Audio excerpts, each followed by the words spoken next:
did. I think at a certain decade, we have the 20s, we have the 30s. I think certain I think for a long time I did. It was always like closure to me. I loved when things came back around. I loved a reconciliation. Really, truly, this is honest. This is why people listen to us, I think, just because we're honest with our emotions. I feel now I'm not opposed to it. I swear to God, I walk around with no anger or bitterness towards anybody in the world. That's It's true. I just know that about you. like, right? It's just like, why? Like, what?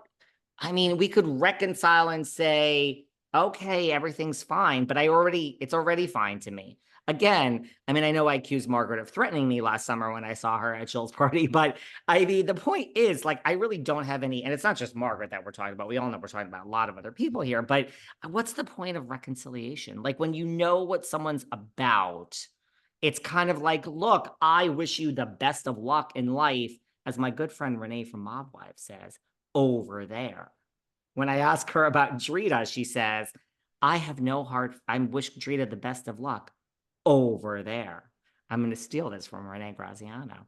I don't know. You like a reconciliation? Like, I'm what's the trying to think of point? Like, somebody what in my is the life. point? I mean, I don't understand the point. Like, we're past that. I know what you're saying. And it's funny because my therapist always said that. The only person I ever thought I might reconcile with was my former co-host, Kane, who sadly passed away, from a lot of different things. But anyway, so I kind of had thought that maybe at some point in our lives he would have that moment and like I would hear from him. But I'd even contemplated, I think, at one point. And of course, like yes, like now I have no anger either. And of course he's passed away. But at one point I was like, oh, I'll write him an email to see if he's okay, even though like he had more done these wrongs to me than I had to him. But I think in hindsight, there were things I wish I had said and done, when we were together that made change things. And she was like, don't bother. She's like, it's not, she's like, that person, unless they have written to you, picked up the phone and left you a voice message and said, hey, I want to speak to you. I really have made X, Y, or Z, changes and I want to amend. She's like, it's you are looking for an apology. You're looking for something you're never going to ever get. You're never going to get closure. And that's okay. And that really did sort of teach me you're right. Like you move on. And then towards the end of his life, I was kind of like, yeah, I'm good. Like I don't even need to. I know. You're right. It's like, for instance, someone reached out to me recently. We don't need to mention who. And I'm just like, eh, I'm not even going to respond. There's no ego. There's no, I'm better than you. I just want nothing to do with you. Like, I don't want Yeah, to because hear it. I know what you're saying because true friendships, right? Like you and I, we talk about how our relationship works so well. We just never, it's never to the point it's like that we're texting each other, we're mad, and you know what I mean? You just pick up the phone, you're like, oh, should we do that? Should we not do that? This is how I act. This is how I don't. You know what I mean? I know what you're saying. It's somebody that's truly like that with you. You kind of never get to that point where and then the people in your life that do get to that point, to your point, you're almost like, I'm fine either way. I wish you good luck. I just don't need you in my life. It's called having like, look, I really do think so many people put up with B-list relationships in their life, marriages, friends. Like, I don't need, I really, but the older you get, the smaller your circle gets. And it's really true. I mean, I'm social, I go out, I I meet was gonna say people. from the man who now, I mean, I can't get a hold of him past Oh, God. Sarah. He's at happy Well, hours and on boats and at cocktail parties. And I'm like, I mean, yeah, but I mean, he I says guess he has no that's friends. He's out all the time. Well, I mean, that's the point. Like, I'm having a good time. Like, it's almost like uh, if we start this again, there's going to be drama. Like, I don't want like a B list. I don't, like, Look, just good luck. Thank you for reaching out to me again. Someone recently reached out. It's just like, I know. I don't even want to. No, no. So if I really think I don't blame Kathy and Richie. What is the point? They want to go out with nah, Melissa and Joe and hear. I mean, look, they're going to sit there and they're going to talk about one thing when they have the dinner. RHONJ, RHONJ, Teresa, RHONJ, Louie, RHONJ, Teresa. Why would Kathy and Richie want to do that to themselves? They have like an actual life.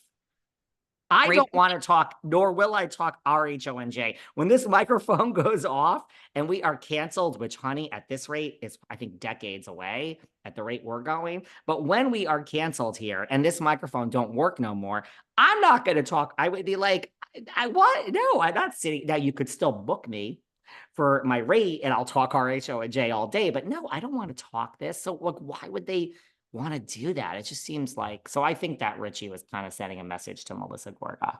seems like a big one. Yeah. Seems like a big one. You mentioned this, and I want to see like what other insight you have. So, supposedly Jeff Lewis's, is it a Hulu show or that Netflix? No, it was on Amazon, wasn't it? That show, How much I yeah. watched it. That show about what was it was like, my good friend was on it. I saw the bathroom in Melissa Rivers' house. He did Melissa Rivers' bathroom for the show. So as she's giving me the tour, I mean, I have to be honest, I've never watched the show. Sorry, Jeff. But as she was giving me the tour, when we got to the bathroom, she was like, and this is the bathroom that was on the show. And I'm like, well, this isn't the house you lived in with Joan Knows Best. Like, It's called what? Hollywood House Lift with Jeff Lewis. That one. It premiered on Amazon Freevee, June 10th, 2022. Yeah. Season 2 premiered with 2 episodes on December 5th, 2023, but it does not look like it is returning. There you go. Well, yeah, so Melissa said, what show? Jeff Lewis show. And I said, honey, I don't watch that. I watch Joan Knows Best, but not this. So it's canceled. I don't know what the requirements are for having an Amazon show. Like, I really don't know, like, how is that tracked? I don't know. Oh, they know. They can track everything. God, look at how much we're tracked podcasting. You think they don't know? Jesus. In Hulu, You're right. You're right. Kris Jenner always says, because she's a genius, oh, we're the highest stream show on. It's like Netflix, which I do believe. Tom Brady roast, the most watched special ever. Is it? Or are they going to tell you that because it looks great, right? Do you ever see Hulu, Amazon? Did they ever publish the numbers? Did they ever take a screen grab and show? They never do. So what they say, and highest streamed, could be 800,000. Now in your mind, you're thinking highest stream, 45 million people tuned in. Now, I do actually believe the Tom Brady roast. I think they said 10 million people watch. I actually think they were telling the truth on that one. But is Hulu the Kardashians the most watched reality show of all time on their streaming platform? I mean, will we? I don't know. I know. The answer is yes. And I would like to make a disclaimer that this podcast, Behind the Velvet Rope, completely supports the endeavors of Miss Kris Jenner, Kim Kardashian, Khloe Kardashian, Kourtney Kardashian, and Kris, because Kris is listening. Kris, I am not speaking out against you. It is my co-host, Sarah Fraser. So do not come for me. Are you insane? You're talking about being canceled in Hollywood, honey? First of all, Kris doesn't care. Kris, they don't care. But want you talking about them. I will not speak out against Miss Jenner. Kim's a genius. Look, they don't care. They don't care what the ratings are, and they get the game, which the game is, the perception is we are doing phenomenal. And I like adore Kris. We will meet her in real life someday, and I will give her all her flowers. She deserves them. Kris is another one. Like I've given advice to Bethany Frankel. Kris's next move